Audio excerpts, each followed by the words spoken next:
Hemen gaude bilduta migrantuaz aldizkaria aurkezteko. Lehendabizi, eskerrik beroena zuei, egun oso honetan oraino hurbildu zaetelako, eskartzekoa da, arekoa beteta ikustea. Bigarrena, esain nuen, aurkezten dugun aldizkari hau, 18. da, bederatzi urte daramatzagu revista hau egiten, total, beste bi inengo ditugu ez albertu. Pare bat, hogei. Gero ja, hogeita moztea, euskiko monografiko, ez da monografikoa, baina gai nagusia honetan da hezkuntza. Zergatik, aspalditik genuen asmoa, esan ere, Mario Mendia Fundazioa kulturari eta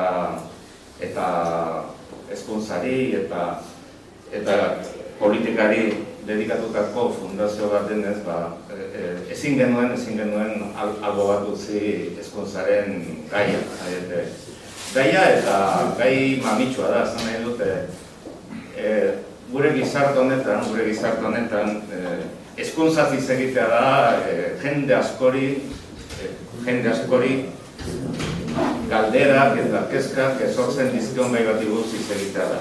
Esan nahi dute, gure sistema demokratiko honetan, oinarrizko zutabea dira bat osasungintza publikoa denez, bestea da hezkuntza, esan nahi dute, hori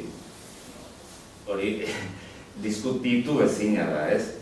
Eta aspalditik ari ginen pentsatzen, zerbait akordatu genezakela guk gure neurrian, gure albidean eta gure moduan, ez? Eta pentsatu genuen, hezkuntzari beste, hezkuntza gauza konplejo bat izan daiteke guk egin dugun bezala horako laburpen bat, banan hartu zer gai dauden eta zein diren problematikak eta zer dagoen hor esateko eta pizkoak osatu xamar, nik uste dut osatu xamar geratu dela aldizkari hau. Lehendabizi, nekin gaukate Maria Luisa García Gurrutxaga koordinadorea, aprotxatuko ez horion zen,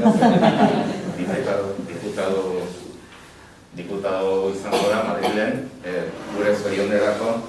Eta Maria Luisa eskarmenta handia dauka gai honetan, ze Jaurlaritzan aritu zen, gero eskola kontseiluan ere bai, eta beti lan izan ditu hezkuntza gaiak,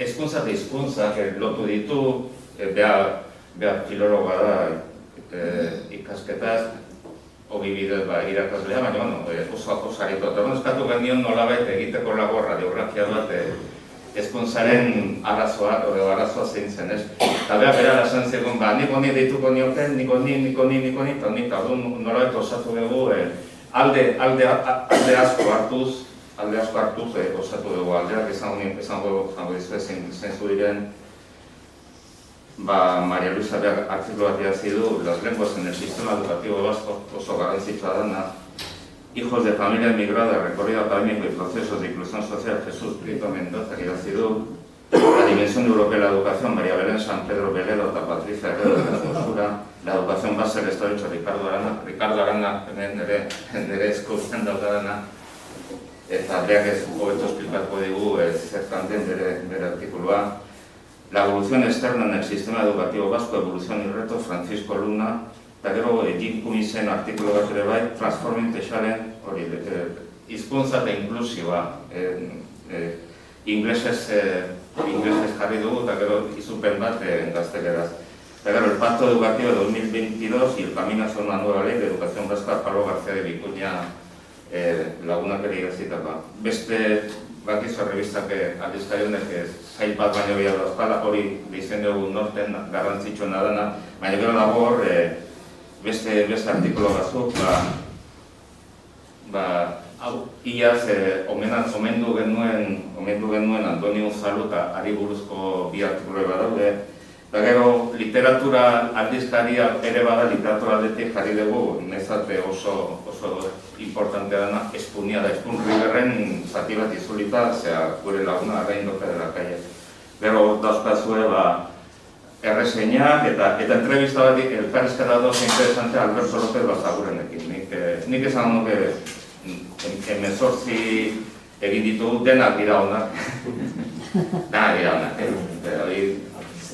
Gurasoa izaten zeinean, zein nahiago duzu zemen artean, danak dira honak, danak etxekoa dira, eta gaina dira kultsunak, baina elkarrizketa oso interesantea da. Nik anedota gisa esan dezaket, lagun katalan bati pasatu niola aldizkaria, eta zoriondu ninduela, bai aldizkaria dakarrenaz, eta baita batez esan zian, ze ausartaren Alberto López Basagoen elkarrizketa horretan. Esaten dituen gauzak, esan zian behar guk Katalunian ez da pentsatu ere. Orduan behar, hasiko naiz, nirekin daude, esan dizuet, Maria Luisa García Gurutxaga eta Ricardo Arana, eta hasiko naiz Maria Luisarekin, eta, bueno, aldizkaria gehien erderaz dago, nik erderaz zengo dizko, baina gero zue badakizue galderak eta hori euskazien gizazpezu lasai saiz, bintzat saiatuko gara, neurri batean, erantzuten.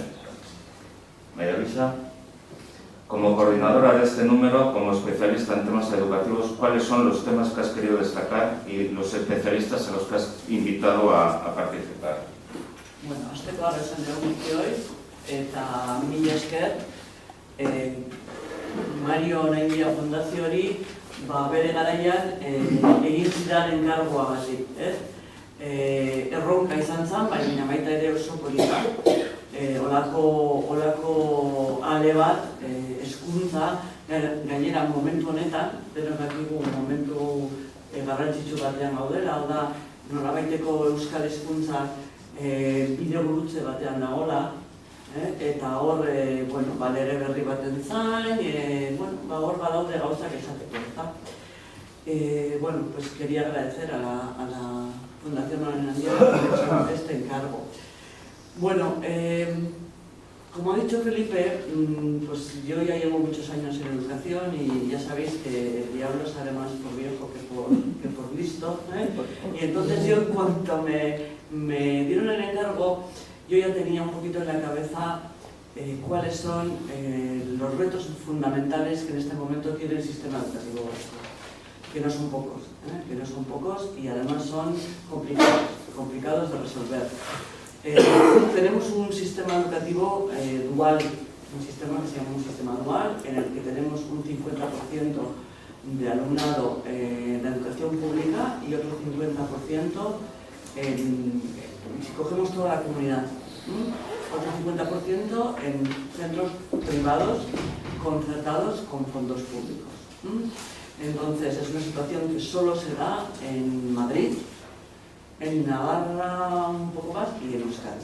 Una situación peculiar, si lo comparamos con los sistemas educativos del resto de Europa, muy peculiar. Eso es un fenómeno que yo quería analizar. Otro tema importante es el tema de las lenguas. Somos una comunidad bilingüe en el que el sistema ha ido transitando hacia un modelo único, de facto, poco a poco, hacia un modelo D, prácticamente todo en euskera, y eso pues ha creado disfunciones en el día a día de los centros educativos y en el propio sistema, porque no podemos obviar la realidad, y la realidad es que no llega al 40% la población vasca, y además repartida de una forma muy desigual, que tiene el euskera como lengua materna, pero es prácticamente el 90% del alumnado el que recibe toda la instrucción en todas las etapas educativas en euskera, con lo cual está recibiendo su educación en una segunda lengua. Y si añadimos el alumnado inmigrante, en una tercera o en una cuarta. Eso crea disfunciones y es un reto muy importante en el día a día de los centros educativos. Entonces, las lenguas era un tema que había que tratar. Otro tema que había que tratar es el fenómeno de la segregación educativa. Es una palabra que suena fea y que cuando algunos las empezamos a usar por primera vez se nos echó en cara, pero es que la palabra es la rectificación de la educación pública en muchos lugares. ¿Qué es este fenómeno? Pues es un fenómeno que se ha ido creando por este sistema dual de educación que tenemos, que es de los que se mencionaba antes, en el que el alumnado autóctono ha ido de alguna forma huyendo de la escuela pública a medida que la escuela pública iba recibiendo alumnado inmigrante, alumnado con un, vamos a decir, un origen socioeconómico y cultural más bajo. Se producía esta huida hacia los centros concertados de la población autóctona con cierto poder adquisitivo. Porque ese es otro tema, muy bien el artículo de Ricardo. Estos centros que están sostenidos con fondos públicos cobran cuotas que no deberían de cobrar, que son ilegales. Pues esas cuotas aseguran la segregación, hacen que el que puede pagar huya hacia allí y el que no puede pagar se queda en la pública.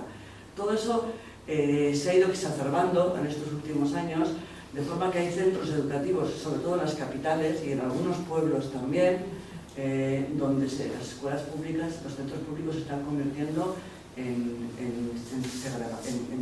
centros segregados en el que apenas hay alumnado vascoparlante y empieza también a ser notorio el alumnado castellano parlante, que también empieza a salir de esos centros. Entonces es una situación muy complicada, muy difícil de alguna forma de corregir. Hay medidas que se pueden tomar y de eso hablaremos un poquito más tarde. Otro tema que me parecía crucial era el de la evaluación, la calidad del sistema educativo, la evaluación externa del sistema educativo y las consecuencias que eso debería traer y las malas interpretaciones que hay de esa evaluación. Cuando se habla de la famosa evaluación PISA, ¿realmente qué es PISA? ¿Para qué sirve PISA? ¿A quién evalúa PISA? ¿Qué evalúa PISA? Todo eso había que aclararlo. Otro tema que a mí siempre me gustó mucho y me ha parecido importante, y es un tema que no se ha trabajado lo suficiente, es el de la dimensión europea de la educación. Y en esto contacté con dos profesoras de la Universidad de Oviedo que están llevando un proyecto magnífico en Asturias, trabajando con centros educativos y con la Unión Europea. Ellos lo explican muy bien y la verdad que es algo súper interesante. Cómo no, el pacto educativo que se firmó en abril en el Parlamento, con todas las dificultades que hubo, y la nueva ley educativa que está, vamos a decir, en cocina en estos momentos, y ahí ha escrito un artículo el planificador Pablo García de Vicuña sobre este tema. Y una de las preguntas que yo le hice a Pablo es, por favor, analiza la pertinencia y la necesidad de una ley de educación básica en estos momentos, con la que yo personalmente tengo mis grandes dudas. Tenemos una ley excelente, la ley de la escuela pública, una ley que fue socialista y una ley que posibilitó la dignificación de la escuela pública después de la publificación de las ikastolas, que recordaréis. Una ley que todavía tiene mucha potencialidad, que tiene aspectos que no han sido desarrollados. Entonces, una nueva ley, bueno, yo creo que tiene ciertos peligros.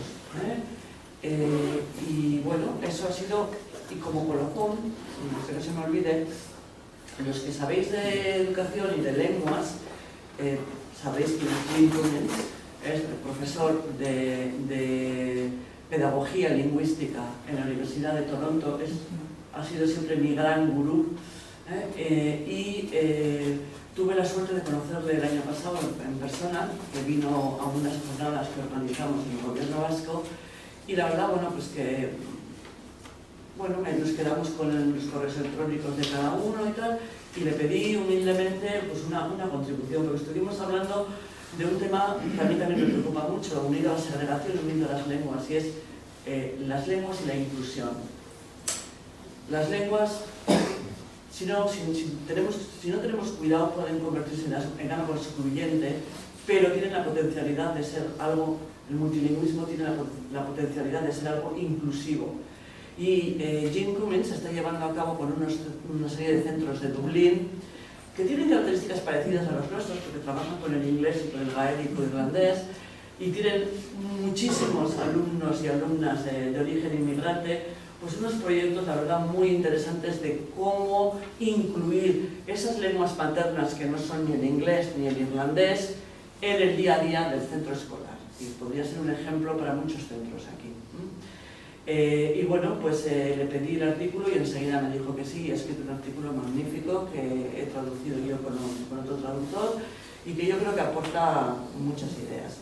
Y un poquito ese fue el planteamiento, hacer como un vuelo de pájaros sobre este momento educativo, analizar vamos a decir, los retos y problemas más importantes y contar con los mejores, que yo creo que así ha sido Paco Luna en tema de evaluación, que fue director del Instituto de Evaluación, Ricardo, que es una autoridad en todo el tema de segregación educativa y las relaciones entre público y privado, propio Jim Cummins, Pablo García de Vicuña y yo misma pues he aportado en el tema que yo conozco, que es la evolución de nuestro sistema educativo sobre en temas lingüísticos. Yo un poco titulo mi artículo del monolingüismo a través del bilingüismo hacia el multilingüismo. El camino que ha recorrido el sistema educativo vasco desde una situación monolingüe en 1975 hasta hoy en día, que tenemos pues escuelas que son torres de papel. Y cómo podemos tratar pues todo eso. Y ese es un poquito ha sido el fundamento de la revista. Bueno, yo creo que volveremos sobre el tema del bilingüismo, el tema del euskera, el tema de la aplicación de los libros de la enseñanza. Voy a presentaros a Ricardo Arana, el caballero que está aquí. Es un señor bastante conocido, periodista, también diplomado en magisterio. Ha trabajado mucho sobre los temas de educación, desde el gobierno vasco, fuera del gobierno vasco. Ha escrito muchos artículos sobre este tema, yo creo que además muy incisivos, muy críticos con la actual situación. Y el artículo que ha escrito para Gran Place, a mí me parece un artículo que tiene sus resonancias literarias y cinematográficas. La educación base del Estado de Derecho, me parece que el título ya es muy importante. Entonces, Ricardo dice que una de las bases de los pilares del Estado de Derecho es la educación. Entonces yo lo que le pregunto es me gustaría que resumiera su tesis. Ya he dicho que es un artículo bastante literario, cita a dos películas que a mí me gustan mucho, El hombre que mató a Liberty Balance, la película de John Ford, y luego Goodbye Lenin. Entonces hace una amalgama muy plástica, muy estética, pero el fondo a mí me gustaría que explicara qué es lo que nos quiere decir con y tu tesis más o menos. Gracias. Sí. Bueno.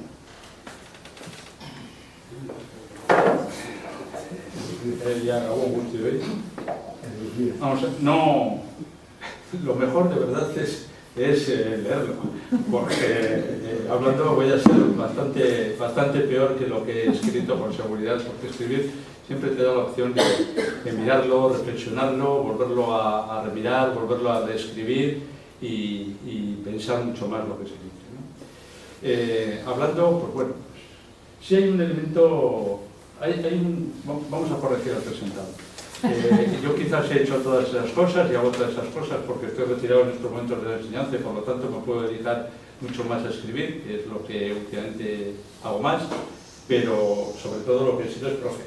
Es decir, yo profe además quiero decir que no solamente formalmente, sino que de hecho pues, con bastante tiempo en el aula, yo me jubilé en el aula hace unos 3 o 4 años ya, y es también lo que me permite dar contexto a alguna de las afirmaciones que hago, ¿no? Y de las reflexiones que hago. Efectivamente el texto que yo he puesto aquí es literario y hasta cierto punto es muy sentimental, me explico. Un texto como se me pedía para la Fundación Mario Mendía, para mí tenía sentido que fuese una conversación con Mario Mendía. Y una conversación con Mario Mendía no solamente en el plano más habitual de Mario, sino quizás en un plano mucho menos conocido, pero que sin embargo era terriblemente importante en él y en su faceta intelectual, ¿no? Que es el cinematográfico. Mario hizo una tesis doctoral sobre el lenguaje audiovisual, en concreto sobre el guión clásico de Hollywood. Lo hizo con una película que yo discutiría con él. Para mí no representa realmente el guión clásico de Hollywood por su final, que es El apartamento de Billy Wilder, y que también cito en el libro al final, aunque a Felipe le guste menos y le hayan impresionado más otras veces. Y efectivamente el libro yo me lo planteé desde cómo expondría mis opiniones a Mario Neendía sobre esta cuestión que nos ocupa y en concreto que Luis me había comentado, explicar o hablar sobre planificación educativa. Y utilicé para eso pues la fórmula quizás que sería más sencilla para acercarme a una discusión hipotética, que nunca se ha producido, con Mario Neendía sobre esta cuestión. Y había dos películas, efectivamente, como son Goodbye Lenin y como es El hombre que mató a Liberty Balance, y explico muy brevemente el por qué Goodbye Lenin. En Goodbye Lenin a mí hay dos personajes que me llaman la atención sobremanera, que son el núcleo central de la película. Uno es la mujer, la madre, que bueno, pues básicamente es una mujer que le ha dado ya una mujer mayor, a cierta edad, le ha dado me parece que era un ataque al corazón, bueno, una situación un poco invalidante, y vive en la República, lo que se llamaba la República Democrática Alemana o la Alemania del Este, y está enamorada del régimen. Realmente el régimen le encanta ese régimen. Es capaz de ser una fiel seguidora de un régimen que la historia y otras películas, me acuerdo del Silencio de los Otros, magnífica película para saber cómo era de verdad, de cruel y de dura la vida en la República Democrática Alemana, sin embargo ella pues, es capaz de identificarse absolutamente con ese régimen que la historia, los datos, etcétera, nos han dicho que era un régimen perverso, una sociedad indeseable, vamos a dejarlo así. Y tiene un hijo que siente adoración por su madre y lo que pretende es en todo momento evitar que sufra más y por lo tanto no le quiere aislar de lo que está pasando en esos momentos en la República Democrática Alemana y de lo que incluso él está participando activamente. El hijo es un luchador contra el régimen y son los momentos en que cae. La República, además, la RDA cayó abruptamente en cuestión de días, ¿no? Y por lo tanto le quiere aislar creándole una situación absolutamente ficticia. Es decir, le plantea que sigue habiendo telediarios de la RDA, le coloca imágenes en todo el rato para que haya una ensoñación, para que viva en una mentira, para que viva en una falsedad, intentando así que pues, la mujer no reciba el síncope mortal, ¿no? Me gusta eso también, esa idea de que por amor se pueden ocultar la realidad y se puede cultivar lo más terrible.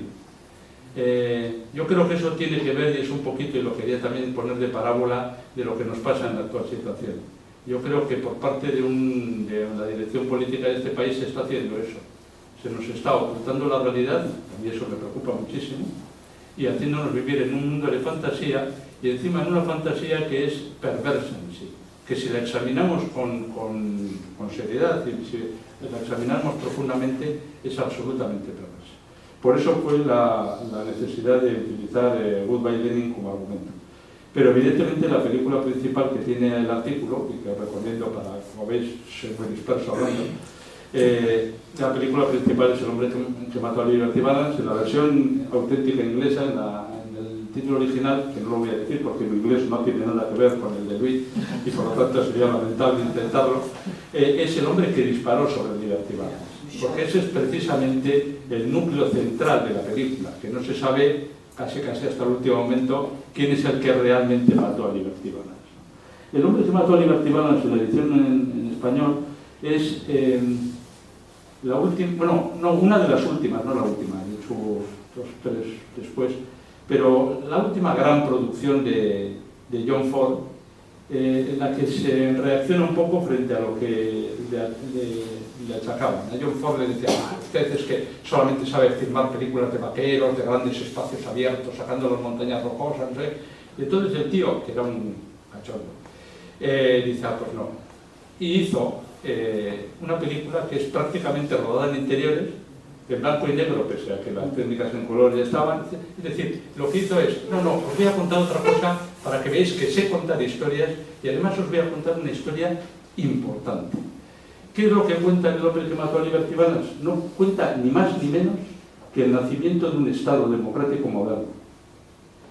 La fórmula es un western, da igual, lo podría haber hecho con cualquier otra fórmula. John Ford era un enamorado del western y su razón tendría. Pero sobre todo es el nacimiento del Estado democrático moderno. Nos vale para cualquiera de nosotros. Y hay tres personajes que, sin llegar a encarnar cada uno de ellos una virtud o un principio del Estado democrático moderno, sí de alguna manera representan esos tres principios, que son la libertad, la igualdad y la justicia. Y la película es un constante cruce entre esos tres principios y cuál de ellos de alguna manera prevalece o cómo se conjugan entre sí. Yo no voy a desbrozar la película, no hay tiempo, repito, el artículo es mucho mejor que lo que yo voy a contar ahora, pero sí me interesa porque en la educación pasa exactamente eso.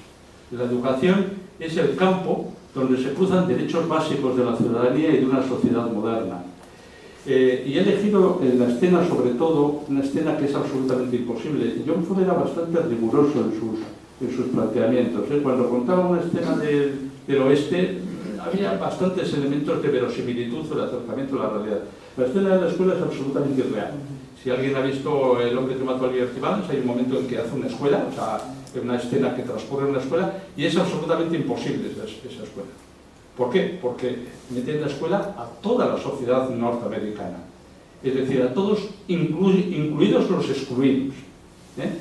Hay niños y mayores, hay mujeres y hay hombres, hay chicanos y hay anglosajones, hay negros. Y es más, al negro es el que le hace decir el discurso fundamental, fundacional del propio Estado norteamericano. Y como John Ford no da puntada sin hilo, se lo hace decir bajo el retrato de Abraham Lincoln detrás. Es decir, de tal manera que es, pues bueno, la idea de libertad e igualdad. Es decir, el negro, el excluido por sistema, el que se le excluye incluso su personalidad, su derecho a ser un ser humano como los demás, la personalidad jurídica como todos los demás, etc. El negro es el encargado de repetir la Declaración de Independencia en la que se subraya el cómo nacemos los seres humanos libres. Y al negro se le olvida una frase. Y entonces se la repite el protagonista de la película, que es, Ransom Stoddard, el personaje, que es... James Stewart. Bueno, uno de los tres protagonistas, porque la verdad los tres, tanto Martin como James Stewart como John Wayne están impresionantes. Pero bueno, le recuerda a Pompey, que así se llama el personaje negro, le recuerda lo que se le ha olvidado. Se lo recuerda con la imagen de Washington detrás, es decir, el creador del Estado, con la imagen de Washington detrás, y le dice lo siguiente: sí, pero te has olvidado que también dijo que nacemos iguales. Y le añade, es que es algo que se suele olvidar a menudo. ¿Vale? O sea, no da puntada sin hilo, John Ford no da puntada sin hilo en la película y por eso quise retraer así. En la planificación educativa es el elemento fundamental donde se aprecia si la educación respeta el principio de igualdad de las personas o no lo respeta. ¿Por qué? Porque es la que nos dice si están todos accediendo en igualdad de condiciones a la escuela y si están teniendo igualdad de oportunidades en el acceso al éxito educativo. Pues bien, examinamos nuestro sistema, hacemos lo contrario de lo que hace el protagonista de Goodbye Lenin y nos acercamos descarnadamente a la realidad. Y la realidad que vemos es que nuestro sistema educativo, aquí en Euskadi, en otras partes de España también, pero en concreto nos toca analizar lo nuestro, el sistema educativo es profundamente desigual. No solamente es que acepta una realidad desigual, sino que no contribuye en absoluto a que esa realidad sea más igualitaria. Y esa es precisamente la función que tiene encomendada incluso constitucionalmente nuestro sistema educativo: proporcionar igualdad de oportunidades a nuestros jóvenes y proporcionar igualdad de oportunidades en el éxito escolar. Creo que ha sido Luis la que ha dicho, y por eso mismo no quería terminar esta intervención sin referirme a ello. El tema de la ley de educación. Yo he traído a ver si... No, el espíritu de la ley de educación.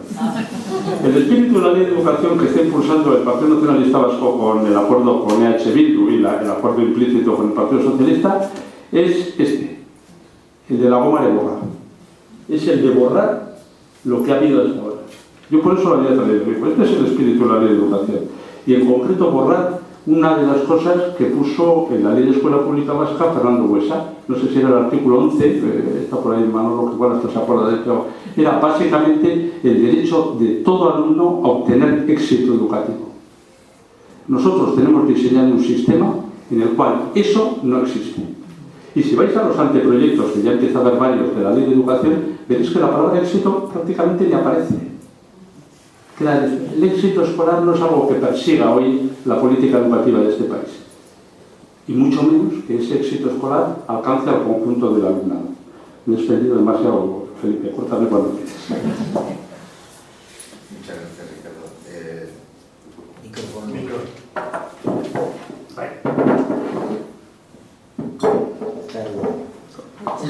Por si no lo he dicho antes, es de agradecer la calidad literaria de los textos, entre ellos el de Ricardo y el de María Luisa. Yo voy a plantear una serie de preguntas tanto a uno como a otro, y luego yo espero que todos vosotros lo toméis parte. María Luisa, ¿cuáles son los retos de la enseñanza en el País Vasco? Los retos, ya sé que así dicho, parece que... Sí. Pero bueno, oye, por algo hay que empezar. Pues bueno, yo creo que algunos ya los hemos ido mencionando, ¿verdad? A mí me parece que todos los retos se pueden resumir prácticamente en dos. Por un lado, es, como ha dicho Ricardo, la garantía del éxito escolar para todo el alumnado y esa igualdad de oportunidades que, como ha dicho Ricardo, no es algo que en estos momentos brille en nuestro sistema educativo. Y yo creo que también es la articulación a través de la planificación educativa, a través de amplios acuerdos que, a pesar de que hay uno firmado, no sé si está siendo lo suficientemente, vamos a decir, no sé cómo decirlo, influyente o lo suficientemente influyente en lo que se está haciendo, amplios, no solamente a nivel político. Yo creo que hay un problema social con la educación, trabajar en favor del éxito, de la articulación de un sistema único y no un sistema dual, un sistema único, a ver cómo transitamos hacia ese sistema, un sistema único y público, como en todas las sociedades avanzadas, y cómo articulamos el aprendizaje, porque no nos olvidemos que a la escuela los alumnos van a aprender, cómo articulamos el aprendizaje de forma que sea, vamos a decir, significativo para los alumnos, que consigan un nivel competencial y de excelencia cada vez mayor, y a la vez podamos de alguna forma garantizar un tratamiento lingüístico justo e incluyente. A mí el tema del tratamiento lingüístico en estos momentos me preocupa profundamente. Me preocupa porque el euskera se está convirtiendo en un arma que puede ser de exclusión en vez de ser algo inclusivo. Y eso le puede hacer muchísimo daño, ya no solamente a la sociedad y a los alumnos, sino al propio euskera. Creo que estamos en una encrucijada en la que tenemos que pensar bien y mirar los ejemplos que se están dando en otros países con situaciones parecidas a las nuestras, de cómo incluir las diferentes lenguas en el sistema educativo, pero incluirlas no testimonialmente en el día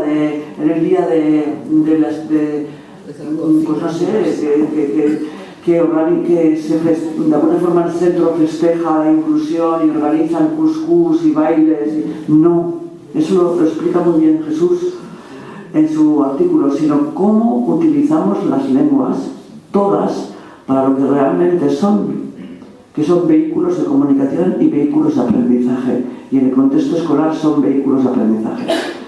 Entonces, a mí eso me preocupa muchísimo, porque yo también estoy en la realidad de los centros el día a día. Hoy he terminado, hoy ha sido mi último día, pero veo la situación en la que están los centros y en la que están muchos alumnos en esos centros, que no pueden de alguna forma seguir el aprendizaje de la forma en la que deberían, porque están condicionados, entre otras cosas, por lo que ha dicho Ricardo, de falta de equidad y de la falta de igualdad de oportunidades, y también por las dificultades lingüísticas que el propio sistema tiene. Entonces, a mí esos dos temas me preocupan muchísimo, y creo que si somos capaces de arreglar eso, pues habremos avanzado. Ricardo, ¿qué te dicen a ti los temas? Lleva el micro. Porque hablas de ellos, los términos segregación, multilingüismo, escuela concertada, porque son términos que se van repitiendo tanto en los artículos que se han escrito como también en la propia entrevista de Alberto. Sí, bueno, seguramente se me verá, pero por si acaso. Segregación lo pongo en el artículo, era la palabra tabú para el consejero, de tal forma de que ben Juansen, Euskal Telebistara, segregazioa es nik bereizketa egin kontra. Esto es que somos diferentes, que nos separamos, tal, pero que no es segregación. Bueno, segregación efectivamente, la segregación es algo que implica una separación jerarquizada. Yo utilizo como ejemplo en el artículo una imagen que a mí me parece icónica de la segregación, que no es brutal, pero me parece que es la de una persona de color negro en Carolina del Sur, se acerca a una fuente y hay dos fuentes posibles que vienen de la misma cañería. Una es la fuente para blancos y otra es la fuente para negros, ¿no? Bueno, mejor dicho, una es la fuente para blancos y otra es la fuente para colores, es decir, para cualquiera que no fuera blanco, ¿vale? Porque durante un tiempo ahí estuvieron también incluso los hispanos en Estados Unidos. Pero lo llamativo de la cuestión no es que haya dos fuentes. Lo llamativo de la cuestión es que todos sabemos, incluso aunque no ponga cuál es para cuál, todos sabemos cuál nos correspondería. Es decir, la fuente de los blancos es la Inmaculada, la que está perfectamente conservada, etc.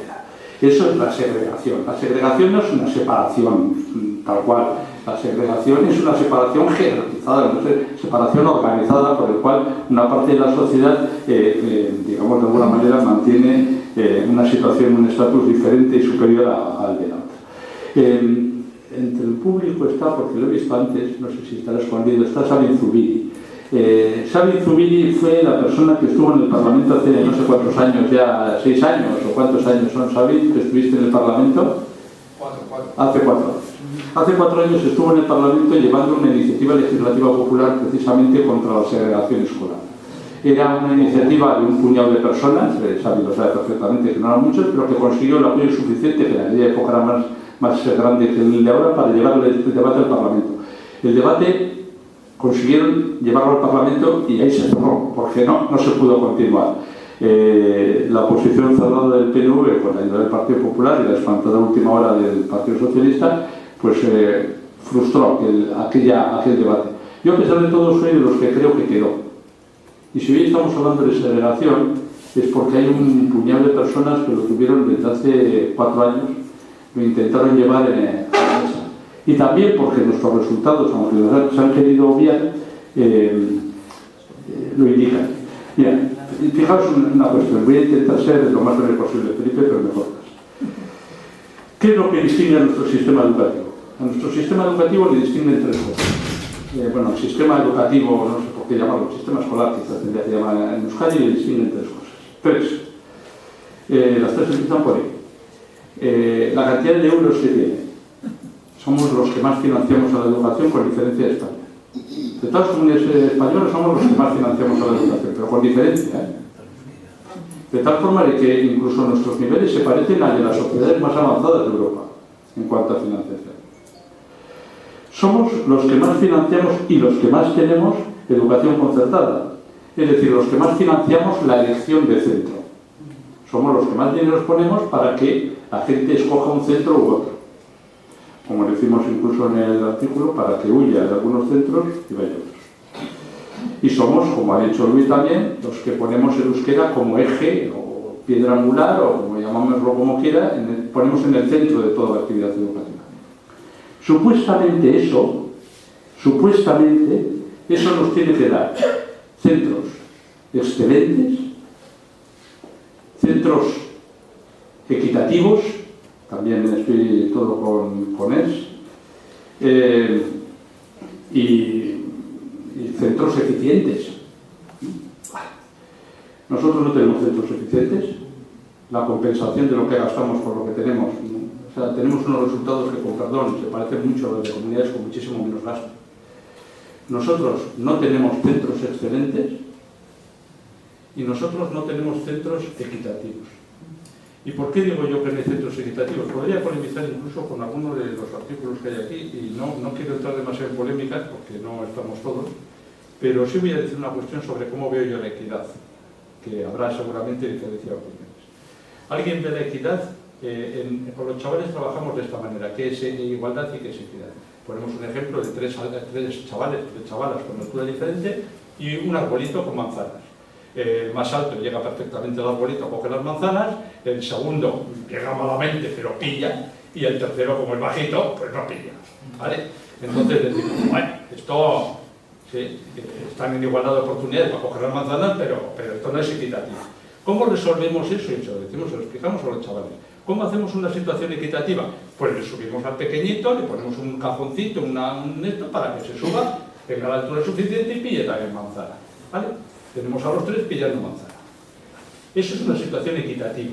Así trabajamos por la equidad, subiéndole la altura al que por altura propia no llega. Pero pongo la siguiente situación. Supongamos que en lugar de dos llegan, uno no llega, uno llega y dos no llegan. ¿Es igualmente equitativa esa situación? Dos llegan, uno no llega. No es igual que dos no llegan y uno llega, es lo mismo, 2-1, 2-1. Yo digo que no. ¿Por qué? Porque la equidad está asociada al éxito, al logro. Es decir, no hay más equidad si ninguno come de nosotros. Hay más equidad cuando todos comemos. ¿De acuerdo? Entonces, nuestro sistema educativo tiene un problema de equidad y de excelencia. ¿Por qué? Porque nosotros tenemos efectivamente, como decimos, una relación muy baja entre los que menos resultados sacan y los que más resultados sacan. Es decir, hay, con perdón, somos a ese nivel, somos bastante homogéneos. No llegamos a ser unas grandes disparidades. No somos Madrid, vale. Pero es que somos de los que menos pillamos manzana. Es decir, somos de los que menos alumnos excelentes tenemos.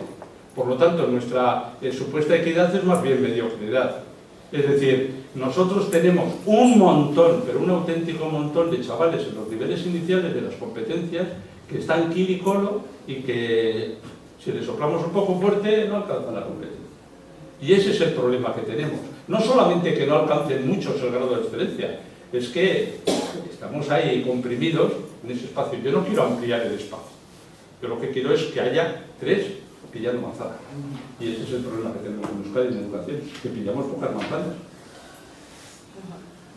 Eso hay manzanas. Poniendo la imagen que utilizamos con los niños, algunos lo utilizamos. Yo creo que voy a hacer una última pregunta. No quiero que nos vayamos de aquí sin que me deis soluciones. ¿Cómo futuro para los chavales? ¿Cómo veis el futuro? Es para los de la pregunta. Primero les contesto y luego abrimos el turno al público. Pues, futuro. A ver, yo creo que cuando se va a hacer esta situación en la que estamos, y yo creo que bueno, pues hemos hecho una pequeña descripción de esa situación, de la falta de equidad, de la falta de excelencia, de la falta de eficiencia en el sentido de que no sacamos brillo a todo el dineral que se gasta en educación, la situación de segregación, la situación de la dualidad del propio sistema educativo. Yo creo que a medio plazo, y me da la sensación, y lo digo con mucho dolor, y os lo digo en serio, es dolor, el pacto educativo que se firmó y lo que sabemos de la ley educativa no pone las medidas que hay que poner. Y lo digo con mucha pena, porque es una oportunidad perdida. Es una oportunidad perdida. Había medidas en el pacto educativo que si se hubieran ido cumpliendo, podrían haber ido por la buena educación, pero no se han ido cumpliendo, se han ido descafeinando y la verdad es que no tengo fe en que podamos atacar esta situación a corto plazo. Pero yo sí tengo fe en lo que veo que está pasando en muchos centros educativos, que veo que están entendiendo por primera vez lo que les está pasando. Y lo veo en centros educativos en los que he estado trabajando hasta hoy mismo. Y están tomando medidas que van rompiendo algunos tabús que hemos tenido hasta ahora. Y eso a mí me da cierta esperanza. Y yo creo que de alguna forma los centros tienen que quitarse algunos, vamos a decir, lastres que llevamos en el profesorado, respecto no solamente a la enseñanza de las lenguas, que también esta compartimentalización de la enseñanza de las lenguas, esto es funesto. Las lenguas deben de aprenderse juntas, deben de ir de la mano y deben apoyarse unas a otras en su aprendizaje. Eso lo dicen todos los entendidos, empezando por Jim Cummins, y cualquiera que haya observado cómo se aprende una lengua y cómo se habla una lengua. Las personas que hablamos más de una lengua no compartimentalizamos ahora hablo euskera y solo hablo euskera, ahora hablo castellano y solo... Utilizamos todo nuestro repertorio lingüístico, todas las lenguas que tenemos, de una manera natural, de una manera, vamos a decir, mezclándolas incluso. Claro, eso no se da en la escuela, se compartimentaliza e incluso hasta se penaliza todavía en algunos sitios, o se premia, en vez de penalizar, se premia, que no sé dónde está la diferencia. Pero yo he visto centros que están empezando a moverse de esos paradigmas. Y a eso a mí me da cierta esperanza. Respecto a los otros problemas del sistema educativo, pues yo creo que todavía la sociedad no es consciente, porque creo que en algunos momentos, y voy a ser aquí un poco dura, creo que ha sido cómplice de esta situación dual, y en cuanto ha podido padres y madres llevar a sus hijos a la concertada, así lo han hecho, huyendo de la pública. Y eso hay que, de alguna forma, hay que ser capaces de reconocerlo. Porque pensaban que era mejor, porque pensaban que el alumnado, incluso que el profesorado era mejor, cuando todos salimos de las mismas universidades. Y bueno, pues algo que no ha pasado en la sanidad, que todos creemos que Osakidetza tenemos cierto orgullo a pesar de los problemas, y la sanidad pública es algo valorado y utilizado por casi todos los ciudadanos, resulta que eso no pasa en educación. ¿Por qué? Entonces, yo ahí veo un gran problema, y no solamente a nivel político y educativo, sino a nivel de conciencia social. Y es algo que me preocupa muchísimo, muchísimo. Entonces, ¿optimista? No. ¿Creo que se pueden dar cambios? Sí. Creo que algunos cambios empiezan a darse en algunos sitios, sí. Pero creo que los cambios estructurales importantes de planificación, de entender qué es el sistema educativo, de cómo organizarlo y de cuál es el papel de la escuela pública, creo que si comparamos lo que vamos leyendo que viene con lo que tenemos de la ley de escuela pública vasca es un retroceso. Creo que es un retroceso, lo digo con verdadera pena, ¿eh? Y por eso pues no puedo ser muy optimista. Creo que tenemos que tomar todos conciencia de la importancia de la educación y de la importancia de la educación pública para todos, y no convertir a la educación pública en lo que está pasando en algo asistencial. Y a mí me recuerda, y lo pongo en mi artículo cuando hablo de la evolución de las lenguas, a mí me recuerda a la situación bajo el franquismo de la llamada Escuela Nacional, que era una escuela asistencial para pobres. Todos los demás, ¿a dónde íbamos? A los colegios de curas y monjas. Pues parece que no hemos avanzado demasiado. Y eso para mí es un gran problema de cohesión social. Un gran problema. Aparte de las tres es de las que ha hablado Ricardo, que va unido a esto, va unido a que sería el problema de fondo. Porque toda esta situación es la que provoca desigualdad, falta de equidad, falta de eficiencia, falta de eficacia, falta de excelencia en el sistema educativo. Y eso es lo que os puedo decir. Ricardo, ¿algo más que añadir o...? A ver, no, hay... Es un tema muy complejo, sí, pero... No, hay una cuestión sobre el tema de pública concertada, y hoy nosotros no hemos convencido, al contrario. En Euskadi está instalado muchas creencias erróneas en educación, muchas. De verdad, tenemos metidas hasta el tuétano ideas profundamente erróneas. Y una de ellas es que un sistema en el cual se prime la libre elección de centro es un sistema más eficiente y que obtiene mejores resultados. Bueno, nuestros centros concertados no son mejores que nuestros centros públicos. Eso se ha estudiado y se ha analizado y tenemos los resultados. Y el sistema ni siquiera está obteniendo mejores resultados a cuenta de tal división.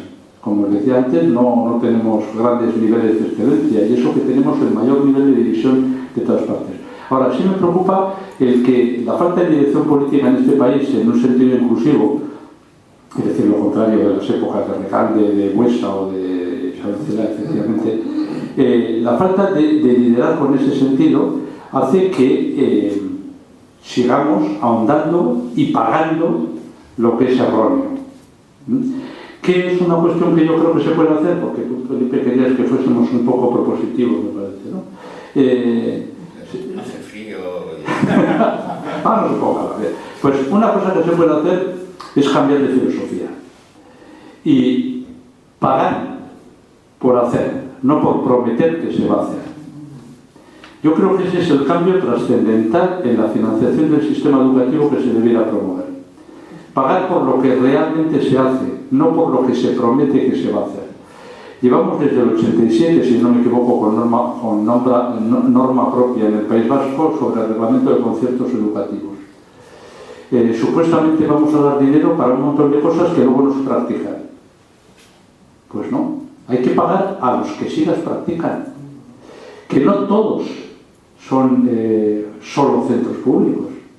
Hay centros concertados que hacen un trabajo impresionante, incluso con sectores de la sociedad que los están pasando fatal, Fijaos en un detalle. Yo creo que son los centros que escolarizan chavales de 12 años para adelante. Hay 50 centros, todos ellos concertados, que no escolarizan ni una situación de vulnerabilidad. Ni una, 50 centros concertados de chavales que escolarizan más allá de 12 años. Hay, al menos que yo conozca personalmente, 2 centros concertados que escolarizan las mayores situaciones de vulnerabilidad del País Vasco. 2 centros concertados hay. Ahora, el 50 no. Entonces, nosotros tratamos por igual a unos que a otros. ¿Tiene sentido tratar por igual a unos que a otros? No. No tiene sentido a la gente que se está rompiendo los cuernos en sacar adelante chavales en situaciones terriblemente complicadas, a otros que no, y ni siquiera estamos teniendo buenos resultados incluso. Yo creo que tenemos que introducir un cambio radical en la filosofía de financiación de los centros educativos. Que se pague por hacer y no por prometer que se hace. Y eso significa que todos pueden hacer. Yo no tengo, ojalá, todos los centros de este país fueran inclusivos en su trabajo. Pero hoy por hoy no. Entonces, dediquemos la financiación a donde realmente estamos afrontando las situaciones más difíciles y haciéndolo en algunos casos incluso con una cierta tasa de éxito. Esa es una cuestión, y muy puntualmente otra sobre el tema lingüístico que ha citado un par de veces. Mira, yo creo que hay, hasta cierto punto hay también, si quieres, una receta. No podía, ya que estamos en Zarauz, hay que poner una receta sobre la mesa. Bien, hay 4 cosas que sabemos sobre educación bilingüe, o multilingüe, plurilingüe, caso no sé. Una es que la lengua materna facilita muchísimo los aprendizajes. Lo sabemos, y yo creo que si hay personas aquí que han pasado la infancia no pudiendo ir a una escuela que le impartiese en su lengua materna, que las hay porque el franquismo se lo negó a muchos vascos, y vascas, pues lo conoce de primera mano. La lengua materna facilita mucho los aprendizajes. Segunda cuestión que conocemos. Todo no. La inmensa mayoría de alumnos y alumnas pueden aprender una segunda lengua y en una segunda lengua. Esa es también otra cuestión que lo sabemos. Tercera cuestión que sabemos, que la mejor forma de, cuando uno es pequeño, no de adulto, cuando uno es pequeño, de aprender una lengua es vehiculando aprendizajes a través de esa lengua. Eso también lo sabemos. La mejor forma de aprender cualquier lengua, aunque no sea la primera tuya, de aprender cualquier lengua es vehiculando aprendizajes, aprendiendo cosas a través de ella. Y la cuarta es que no hacerlo en lengua materna puede acarrear algunas dificultades, que pueden ser mayores dependiendo el nivel socioeconómico y cultural de esa familia y por lo tanto de ese alumno o de esa alumna en cuestión. ¿De qué se trata en educación? En la educación plurilingüe, en la educación bilingüe, se trata de combinar adecuadamente esos 4 ingredientes. Si eso nos lo diría Grignano. Cogemos esto, cogemos esto, cogemos esto, cogemos esto y dependiendo del tiempo que haga le echo más de esto, le echo menos de lo otro. Pero combino los 4 ingredientes. Esos ingredientes significa que las lenguas maternas, cuando además tenemos la posibilidad, legalmente además, porque es una de las lenguas oficiales, de no arrinconarla. No tiene por qué ser la única lengua, efectivamente, porque nos estamos diciendo, sabemos que lo mejor es que haya aprendizajes que se organicen en una lengua, en otra lengua, en otra lengua, pero no arrinconarla. Por lo tanto, ¿cuál es la solución para el tema lingüístico? En mi opinión, muy sencilla. Que los 4 ingredientes figuren en cualquiera de las recetas. Y luego las recetas ya es a gusto del consumidor. Yo, por ejemplo, odio el picante, pero reconozco que un poquito me viene bien. Yo estoy de acuerdo con Ricardo, pero quiero añadir una cosa en ese tema lingüístico. Eso lo ha explicado muy bien, sabemos todo eso es así, está demostrado, está investigado, pero hay otro ingrediente importantísimo, que es utilizar las metodologías y las didácticas necesarias para trabajar en segundas y terceras lenguas. No es lo mismo aprender en lengua materna que aprender en una segunda lengua. Conlleva otra serie de procesos y otra serie de dificultades. Y es importantísimo aquí la formación inicial del profesorado. En un sistema bilingüe como el nuestro, y a veces deja mucho que desear.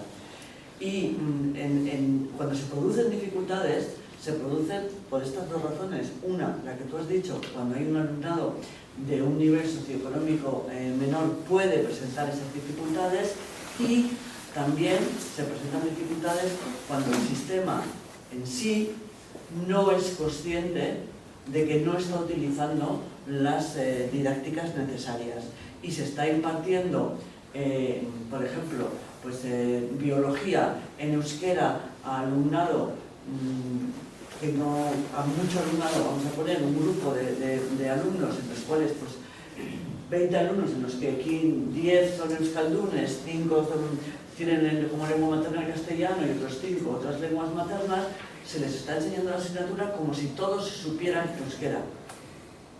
Y no se están utilizando las técnicas que los que trabajamos en ese ámbito, y aquí hay profesores que han trabajado conmigo, se llaman las técnicas de integración de contenido y lengua, en concreto. Que son técnicas que están ya, o sea, llevan 30 años validadas, que son, y que es crucial que se utilice eso cuando estamos trabajando contenidos de aprendizaje en una lengua que no es la lengua materna. Entonces, es un tema muy complicado. Y yo al tema que has comentado de no pagar lo mismo, o sea, de pagar por hacer y no por decir, estoy absolutamente de acuerdo, por prometer. Y yo creo que ahí estamos en riesgo de perder una oportunidad. El pacto educativo hablaba sobre esto. Hablaba claramente sobre el poner una serie de criterios para la concertación, de forma que la concertación no sea universal. Ahora tenemos una concertación universal. Haga lo que haga el centro, se le concierta, como ha explicado muy bien Ricardo Donosti. También hay un centro concertado cuyo alumnado es 100% inmigrante. Está en el centro de Donosti, en la calle Prin. Es un centro chapó, pero hay uno y hay 4 o 5 centros públicos en la misma situación. Entonces sí, hay centros concertados que sí se lo merecen y que están haciendo un trabajo ímprobo. Pero lo que yo os quería comentar es, en el pacto educativo se habla de una serie de criterios para la concertación. Niveles de vulnerabilidad, todas estas cosas. Pero en los anteproyectos que andan moviéndose por ahí, pues se sacan de la manga una cosa que se llama, que le han dado por llamar el Servicio Vasco Público de Educación, que nadie sabe muy bien lo que es, que no tiene ningún ente, no es un ente jurídico en este momento, están intentando darle un toque jurídico a una idea que es simplemente de prestación de una serie de servicios educativos, y en la que, bueno, pues parece que solo por el hecho de recibir fondos públicos ya eres parte de ese sistema. Eso es una consagración de lo que tenemos ahora, una consagración. Eso es ya, vamos, inamovible. Entonces, eso hay que evitarlo. Hay que evitar esa idea de que solamente por el hecho de recibir fondos públicos ya eres parte de una especie de servicio público. Oiga, pues va a ser que no. Va a ser que usted va a tener que contribuir a todo esto de lo que estamos hablando, y va a tener que cubrir una serie de criterios, y va a tener que recibir una serie de alumnado vulnerable, igual que el resto de los centros. O sea, que va a tener usted que contribuir a la cohesión, a la excelencia y a la igualdad de oportunidades. Entonces, por eso digo que estamos en un momento crucial, y yo creo que todos tenemos que ser conscientes de que lo que suceda de aquí a un año con la ley de educación va a tener muchas consecuencias. Y esta es una, y es probablemente la más gorda. Entonces, cuando oigamos hablar del Servicio Público Vasco de Educación, no nos dejemos engañar, que no estamos hablando de educación pública, estamos hablando de otra cosa. Bueno, a ver, eskerrik asko bie, baina oin abertzuek galdearen bat, nik uste dute gaia sakona da, eta ibilidea puntu batzuk azpimarratuz eta azalduz, baina uste dute gauza asko geratu dira, denbora faltagatik hurrengorako. Ni nahi dukena da, zuek, zer aportatzen dezuen gizarte honetara, momentu honetan.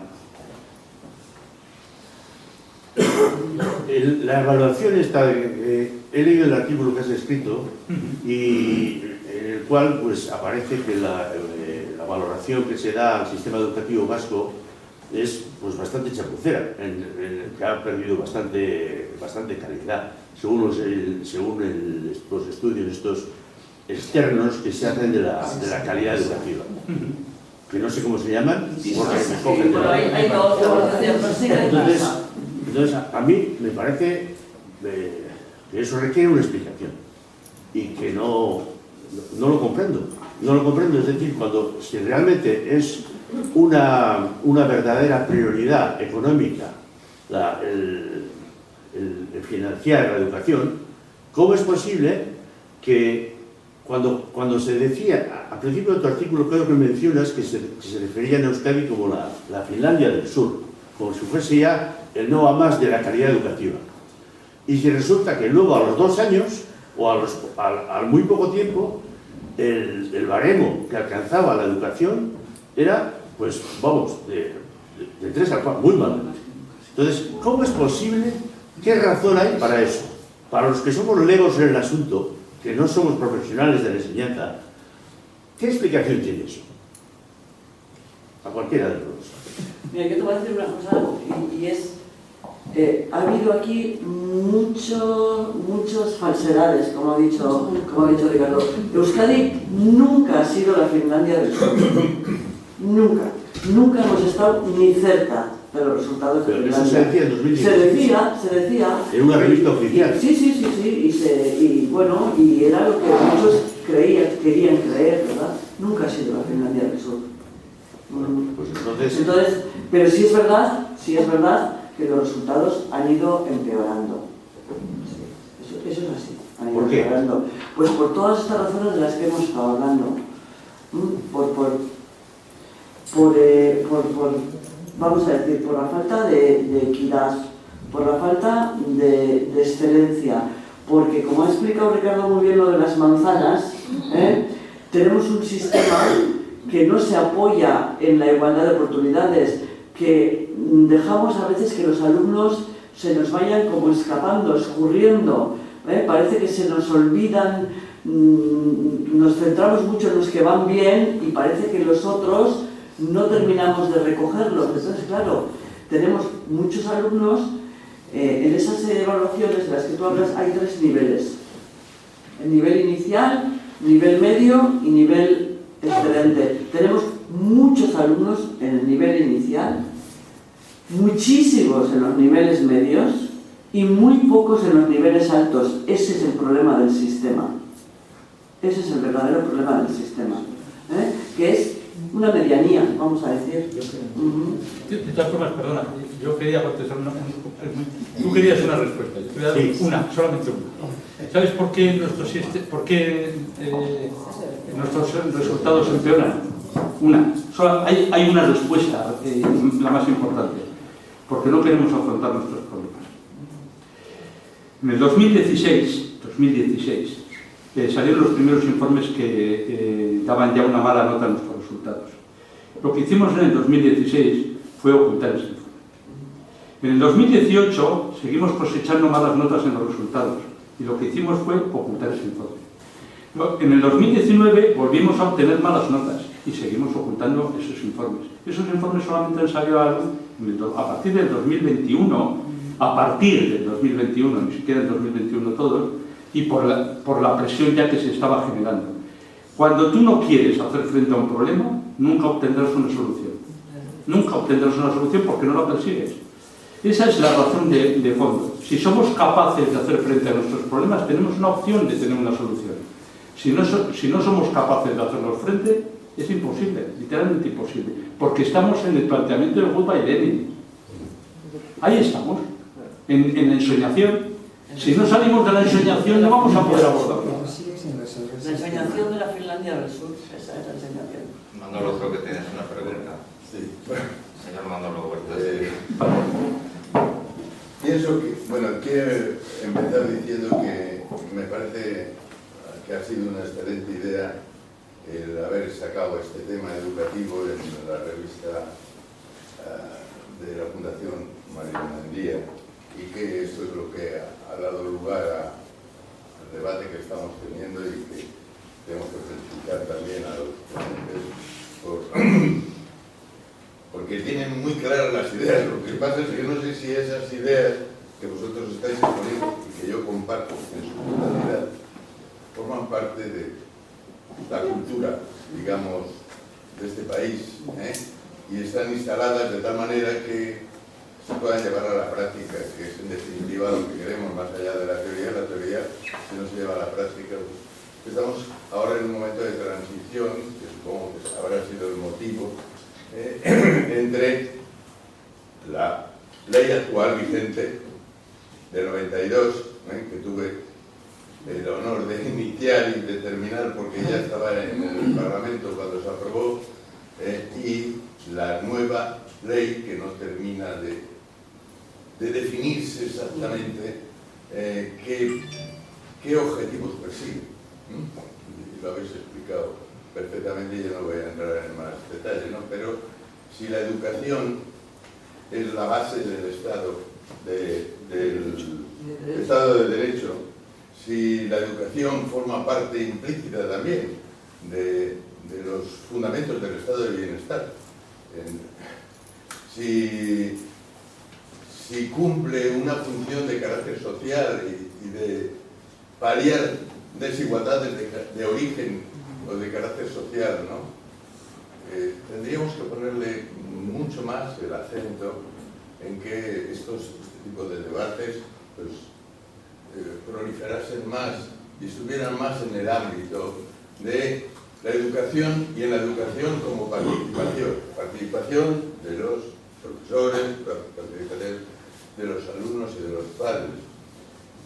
Y sobre todo de interés de las instituciones, porque si la educación es un derecho, ese derecho tiene que estar garantizado por las instituciones públicas. Y el elemento fundamental para garantizar ese derecho es la escuela pública. Y si la escuela pública decimos que es base, fundamento del sistema educativo, etcétera, etcétera, pero cuando damos cifras decimos no, en nuestro país es el 50% nada más. ¿Qué papel está teniendo la escuela pública? ¿Y por qué lo tiene?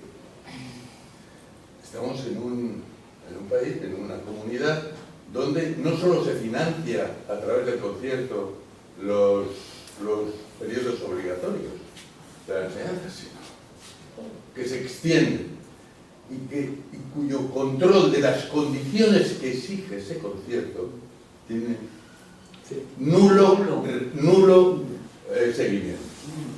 Bien. Ante esta situación, por enfocar en una pregunta, ¿no?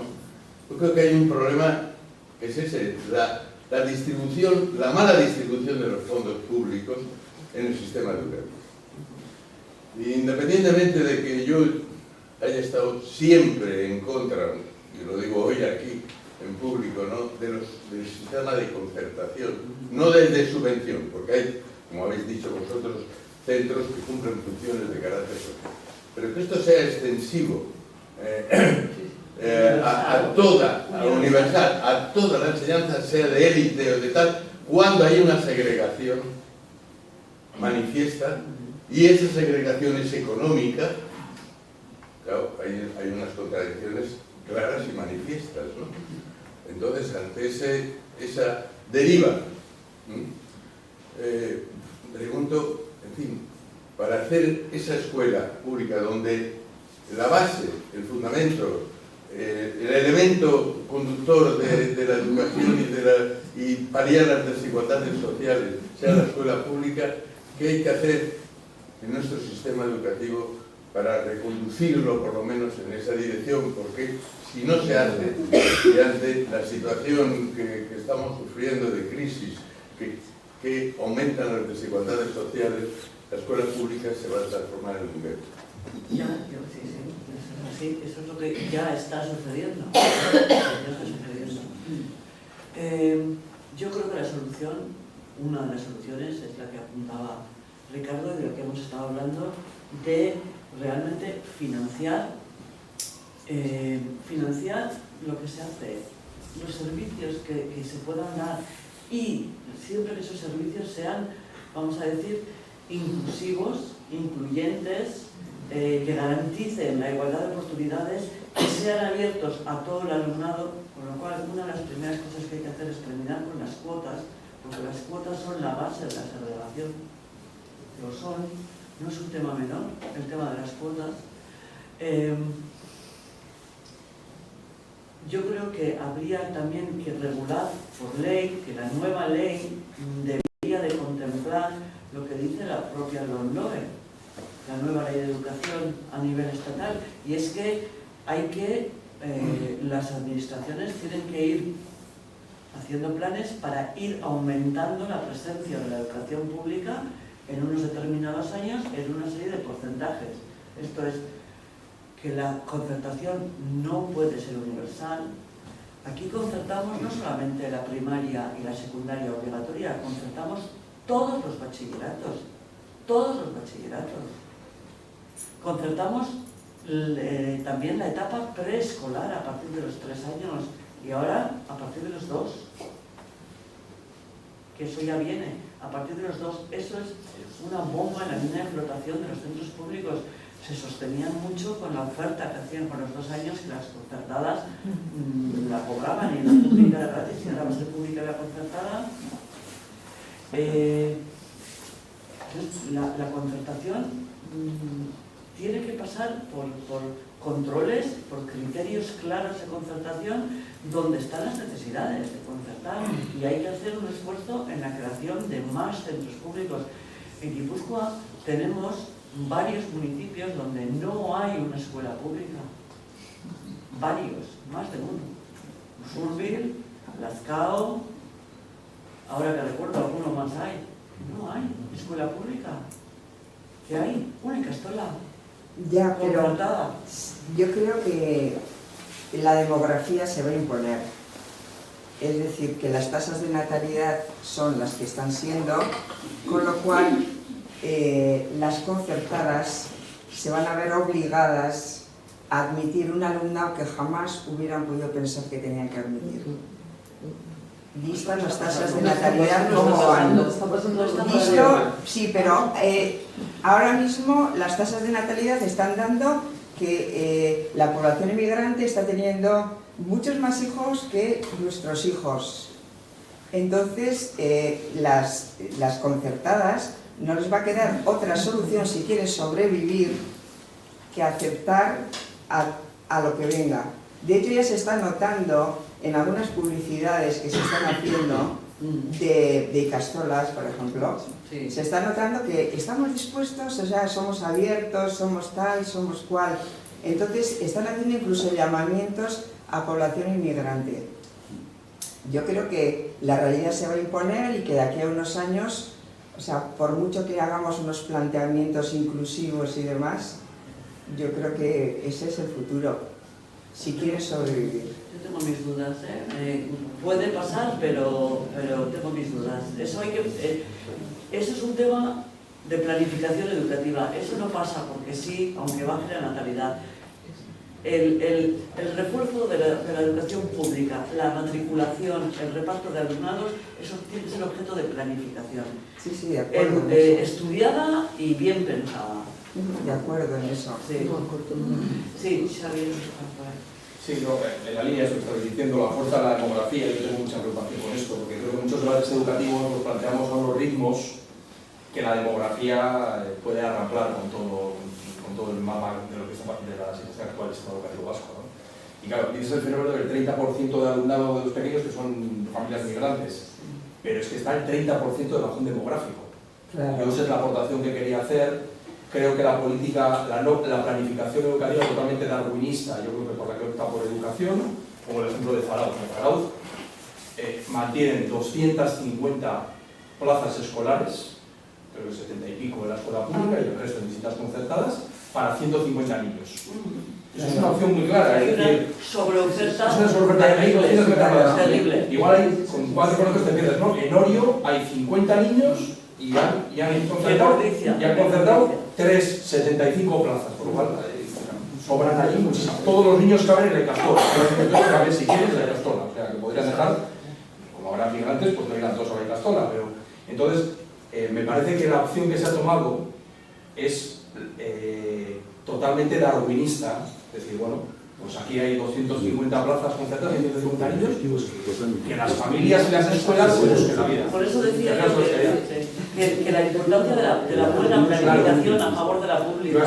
Si tú tienes un municipio con 150 niños y mantienes 200 plazas 250, tío. por 250, ¿qué quiere decir eso? Que todo el que quiera puede ir a la concertada. Y yo termino mi aportación con esto. En vez de decir, pues tantas plazas para la pública, tantas para la concertada. Que eso es lo que sería una buena planificación. Sí, y yo la aportación lo que quiero impugnar es que frente a la ideología dominante de que la gente es libre que elija, en un contexto de desigualdad y segregación no existe la libertad de elección. No existe la libertad de elección. A mí el otro día una amiga, una conocida, me decía que se cambia de escuela, dices que no soy Jesucristo. Dice, no soy Jesucristo, que en una complejidad educativa había apostado por la pública, dice, pero yo no puedo, si no hay una planificación educativa que toma una opción, por decir, los centros donde hay mezcla social son los que se sostienen y los que soportan la demografía serán los segregacionistas, esos son los que les vamos a quitar. Y si no hay eso, la supuesta libertad de elección de familia es ficticia, es totalmente la ley de la selva, sabes que puede entre familias que se puedan, ¿no? O sea que por eso va en la línea del motor de la demografía, pero no optimista. Sin planificación educativa, yo creo que vamos a... Es lo que yo le quería decir. O sea, no se va, aunque baje la natalidad, no se va a corregir por sí solo. Este sistema necesita un correctivo desde la propia administración educativa que contemple una planificación que sea claramente a favor de la educación pública. Que ponga, en estos momentos tenemos una planificación que pone en situación de igualdad a la pública con la concertada. No hay nada más desigual que convertir en iguales a desiguales. O sea, no puede ser. O sea, la administración educativa es la garante de la educación pública, no es la garante de la educación concertada. Y en estos momentos se están erigiendo en garantes de ambas redes. Oiga, no, la concertada tiene sus patronales, tiene sus... son centros privados. Usted, la administración educativa, es garante de la educación pública. Y en estos momentos, yo que sé, he sido trabajadora de la educación pública y pues hay un sentimiento de orfandad en la educación pública, de orfandad porque se ve que esta administración educativa está tomando una deriva en el sentido de que a todos los niveles considera a la concertada y a la pública en pie de igualdad. Y es tremendo, eso es tremendo, eso nunca había pasado hasta ahora. Mire, zu galdera bat zenuen. Bai, eta ez pixka bat, sarinik esaten duela kontun hartuta, eta zuek bonik bai esaten desuna pixka lotuta, ez gileike nahi, eta testu honetan, erantzukizuna familiengan jarri. Esaten ari hartzaiola familiei, ez du izan ekitatiboa, izan solidarioa, izan inklusiboa, eta aukeratu zazu zuk eskola publiko bat zure herrian agian totalmente betezatuta dauna. Eta hori ez da familien ardura. Gurasok normalena izaten du bere umek jarri alik eta kompetentzia eta gero bizimodurako baldintza hobenak eskainiko dion lekuan. Eta hori ez da familien ardura. Eta pixkat esan lehizke aigeela familian esko, familian buru gaino jartzen, ezkarren gaino jartzen erabiltzen gizonik. Egie da, militantzia izatea ondo dago eta batzuk militantziagatik horrelako aukerak egiten ditugu. Baina ezin da jarri, ezin da militantzia kontu bat izan horrelako helburu bat jarraitzea. Ardura administrazioa. Ardura administrazioarena da, ardurari gabe. Askotan jartzen familiengan ardura hori familiak ez dira. Ardura administrazioarena dudari gabe. Ardura dauka administrazioak planifikazioa egiten, bere ardura da legez, matrikulazioa antolatzen eta aukerak ziurtatzen denontzako. Hori horrela da. Bai, zeharo ados nagoenik. Azkeneko galdera bat. A ver, zein ausartzen dut. Venga, ya. El último Moicano. Gran película. Bueno, orduan bukatu zapozen dugu eta eskerrik asko berriro hona tortzen. Pintxoa